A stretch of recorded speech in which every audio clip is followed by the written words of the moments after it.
Hi hello ಎಲ್ರಿಗೂ ನಮಸ್ಕಾರ. Welcome to Venki Pooja's recipes. ನಾನಿವತ್ತು ನಿಮಗೆ ಮಲೆನಾಡು ಶೈಲಿದು ಸೌತೆಕಾಯಿ ಸಾಂಬಾರು ಮಾಡೋದು ಹೆಂಗಂತ ತೋರಿಸ್ಕೊಡ್ತಾ ಇದ್ದೀನಿ. ಓಕೆ, ಈಗ ಸಾಂಬಾರು ಮಾಡೋಕ್ಕೆ ಏನೇನು ಬೇಕು ಅಂತ ತೋರಿಸ್ತಿದ್ದೀನಿ.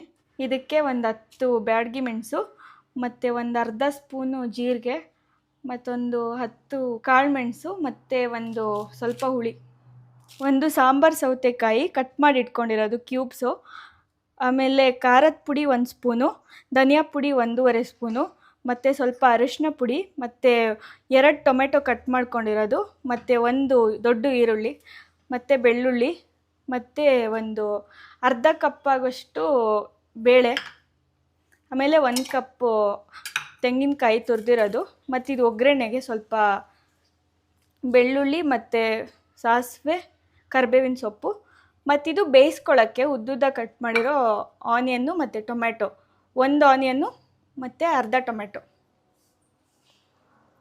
ಈಗ ನಾನು ಇದನ್ನ ಹೇಗೆ ಮಾಡೋದು ಅಂತ ತೋರಿಸ್ತೀನಿ. ಬೇಳೆ, ಉದ್ದ ಕಟ್ ಮಾಡಿಟ್ಟಿರೋ ಆನಿಯನ್ ಮತ್ತು ಟೊಮ್ಯಾಟೊ,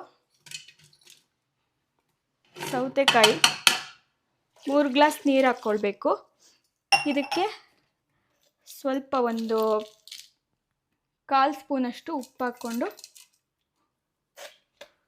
ಉಪ್ಪು ಮತ್ತು ಸ್ವಲ್ಪ ಅರಿಶಿನ ಪುಡಿ ಹಾಕ್ಬಿಟ್ಟು ಇದನ್ನು ಒಂದು 3 ವಿಷಲ್ ಕೂಗಿಸ್ಕೊಳ್ಬೇಕು.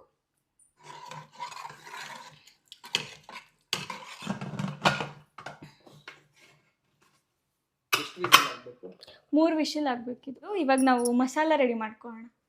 ಈಗ ಒಂದು ಚಿಕ್ಕದೊಂದು ಬಾಣಲಿ ತಗೊಂಡು ಅದಕ್ಕೆ ಆವಾಗಲೇ ತೆಗೆದಿಟ್ಕೊಂಡಿರೋ ಮೆಣಸು, ಒಣಗಿದ ಮೆಣಸು ಹಾಕ್ಕೊಂಡು ಹುರ್ಕೊಬೇಕು ಫಸ್ಟು.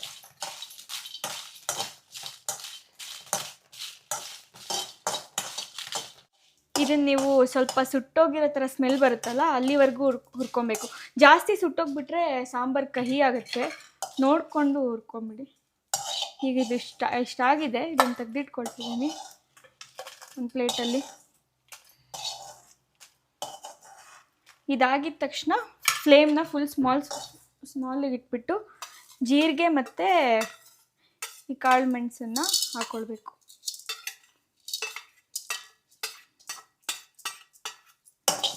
ಇದನ್ನು ಅಷ್ಟೇ ನೋಡ್ಕೊಂಡು ಹುರಿರಿ, ಇಲ್ಲಾಂದರೆ ಫುಲ್ ಸುಟ್ಟೋಗ್ಬಿಡುತ್ತೆ ಬೇಗ. ಫುಲ್ ಲೋ ಫ್ಲೇಮಲ್ಲಿ ಇಟ್ಕೊಂಡು ಹುರಿಬೇಕು. ಇದು ಫ್ರೈ ಆಗಿದೆ. ಇವಾಗ ಇದನ್ನು ಇದಕ್ಕೆ ಹಾಕ್ತಾಯಿದ್ದೀನಿ.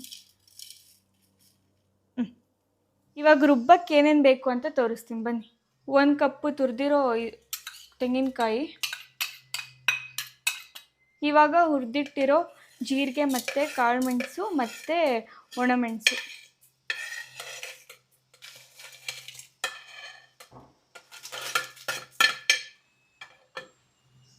ಧನಿಯಾ ಪುಡಿ 1.5 ಸ್ಪೂನ್ ಧನಿಯಾ ಪೌಡರ್ ಹಾಕಿದ್ದೀನಿ. ಈಗ red chilli powder 1 spoon, 1/4 spoon ಅರಿಶಿನ, ನೆಕ್ಸ್ಟು ಕಟ್ ಮಾಡಿ ಇಟ್ಕೊಂಡಿರೋ ಈರುಳ್ಳಿ, ಬೆಳ್ಳುಳ್ಳಿ ಮತ್ತು ಟೊಮೆಟೊ, ಮತ್ತು ಒಂದಿಷ್ಟು ಹುಳಿ ಜಾಸ್ತಿ ಹಾಕ್ಬಾರ್ದು, ಯಾಕಂದರೆ ಟೊಮೆಟೊ ಹುಳಿ ಇರುತ್ತೆ, ಸ್ವಲ್ಪ ಹಾಕ್ಕೊಳ್ಳಿ ಹುಳಿ. ಓಕೆ, ಇದನ್ನೆಲ್ಲ ನಾನು ಇವಾಗ ರುಬ್ತೀನಿ ನೀರು ಹಾಕ್ಬಿಟ್ಟು. ತುಂಬ ನೈಸಾಗಿ ರುಬ್ಕೊಂಬೇಡಿ, ಸ್ವಲ್ಪ ತುಂಬ ಮೀಡಿಯಮ್ ಆಗಿ ರುಬ್ಕೊಳ್ಳಿ.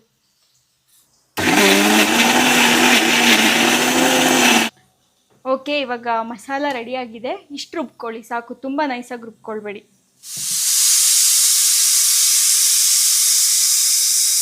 ಇವಾಗ ಬೇಳೆ ಎಲ್ಲ ಬೆಂದಿದೆಯಾ ಅಂತ ನೋಡೋಣ. ನಾನು 3 ವಿಷಲ್ ಮಾಡಿ ಓಪನ್ ಮಾಡಿದ್ದೆ, ಬೇಳೆ ಬೆಂದಿರಲಿಲ್ಲ, ಮತ್ತೆ ಇನ್ನೊಂದು ವಿಷಲ್ ಮಾಡಿದೆ.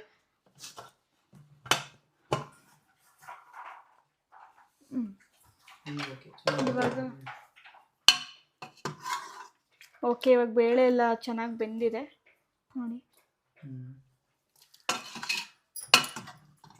ಇವಾಗ ರುಬ್ಬಿರೋ ಅಂಥ ಮಸಾಲೆನ ಆ ಬೇಳೆ ಮತ್ತು ಸೌತೆಕಾಯಿ ಬೆಂದಿದೆಯಲ್ಲ ಅದಕ್ಕೆ ಹಾಕ್ತಾಯಿದ್ದೀನಿ.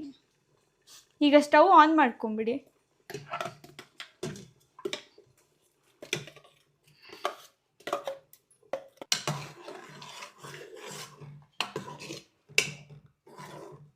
ಅಲ್ಲಿ ಸ್ವಲ್ಪ ಮಸಾಲ ಇರುತ್ತಲ್ವ, ಅದಕ್ಕೆ ನೀರು ಹಾಕ್ಬಿಟ್ಟು ಹಾಕ್ತಾಯಿದ್ದೀನಿ.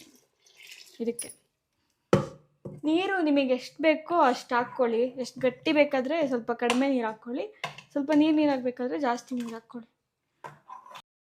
ಇವಾಗ ಇದಕ್ಕೊಂದು ಸ್ವಲ್ಪ ಕಲ್ಲುಪ್ಪು ಹಾಕ್ತಾಯಿದ್ದೀನಿ. ನಿಮಗೆ ಎಷ್ಟು ಬೇಕೋ ಅಷ್ಟು ಉಪ್ಪು ಹಾಕ್ಕೊಳ್ಳಿ. ರುಚಿಗೆ ತಕ್ಕಷ್ಟು ಉಪ್ಪು. ಇವಾಗ ಸಾಂಬಾರು ರೆಡಿ ಆಗಿದೆ. ಇವಾಗ ಇದಕ್ಕೆ ಒಗ್ಗರಣೆ ಹಾಕೋಣ. ಸ್ಮಾಲ್ ಪ್ಯಾನಲ್ಲಿ ಒಗ್ಗರಣೆ ಹಾಕೋಕ್ಕೆ ಎಣ್ಣೆ ಹಾಕಿಟ್ಕೊಂಡಿದ್ದೀನಿ. ಎಣ್ಣೆ ಬಿಸಿ ಆದಮೇಲೆ ಕರಿಬೇವಿನ ಸೊಪ್ಪು, ಸಾಸಿವೆ ಮತ್ತು ಬೆಳ್ಳುಳ್ಳಿ ಹಾಕೋಣ. ಇವಾಗ ಸಾಸಿವೆ ಹಾಕ್ತಿದ್ದೀನಿ. ಸಾಸಿವೆ ಹಾಕಾಯಿತು. ಇವಾಗ ಕರಿಬೇವಿನ ಸೊಪ್ಪು ಮತ್ತು ಬೆಳ್ಳುಳ್ಳಿ ಹಾಕ್ತಿದ್ದೀನಿ.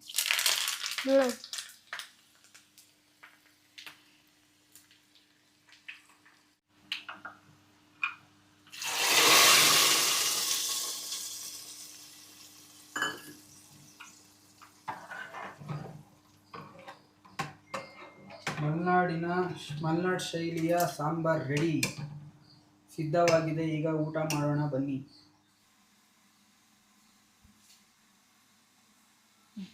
ಓಕೆ, ಸೂಪರಾಗಿ ಮಾಡಿದ್ದಾಳೆ. ಇವಾಗ ಹೆಂಗಿದೆ ಅಂತ ಟೇಸ್ಟ್ ಮಾಡಿ ಹೇಳಿ. ಮಿಕ್ಸ್ ಮಾಡ್ಕೊಳ್ಳಿ. ಈ ಸೌತೆಕಾಯಿ ಸಾಂಬಾರು ಫಸ್ಟ್ ಟೈಮು ನನಗೆ ಇವಳು ಮದುವೆ ಬಂದ ತಕ್ಷಣ ಮಾಡಿಕೊಟ್ಟಿದ್ದು. ಚೆನ್ನಾಗಿದೆಯಾ? ಸಕ್ಕತ್ತಾಗಿದೆ ನಿಜವಾಗ್ಲೂ. ಎಲ್ಲರೂ ಟ್ರೈ ಮಾಡಿ. ಇದನ್ನು ಅವತ್ತೇ ನಾವು ತೋರಿಸ್ಬೇಕು ಅಂತ ಇದ್ವಿ. ಇದು ನಾವು ರೆಸಿಪಿ ಚಾನಲ್ ಮಾಡಿದ್ಮೇಲೆ ತೋರಿಸೋಣ ಅಂತ ಅದಕ್ಕೆ ಇಟ್ಟಿದ್ವಿ. ಇದು ಸೀಕ್ರೆಟ್ ರೆಸಿಪಿ ಅಂತ. ನಿಜ ತುಂಬ ಚೆನ್ನಾಗಿದೆ. ಸೊ ಎಲ್ಲರೂ ಟ್ರೈ ಮಾಡಿ, ತುಂಬ ಚೆನ್ನಾಗಿದೆ, ಸೂಪರಾಗಿದೆ. ಓಕೆ, ದಯವಿಟ್ಟು ಎಲ್ಲರೂ ನಮ್ಮ ವೆಂಕಿ ಪೂಜಾಸ್ ರೆಸಿಪಿ ಚಾನಲ್ನ ಎಲ್ಲರೂ ದಯವಿಟ್ಟು ಸಬ್ಸ್ಕ್ರೈಬ್ ಆಗಿ. ಇನ್ನೂ ಒಳ್ಳೊಳ್ಳೆ ರೆಸಿಪೀಸ್ನ ಮಾಡ್ತಾ ಇರ್ತೀವಿ. ದಯವಿಟ್ಟು ಸಬ್ಸ್ಕ್ರೈಬ್ ಆಗಿ. ಸೂಪರಾಗಿದೆ.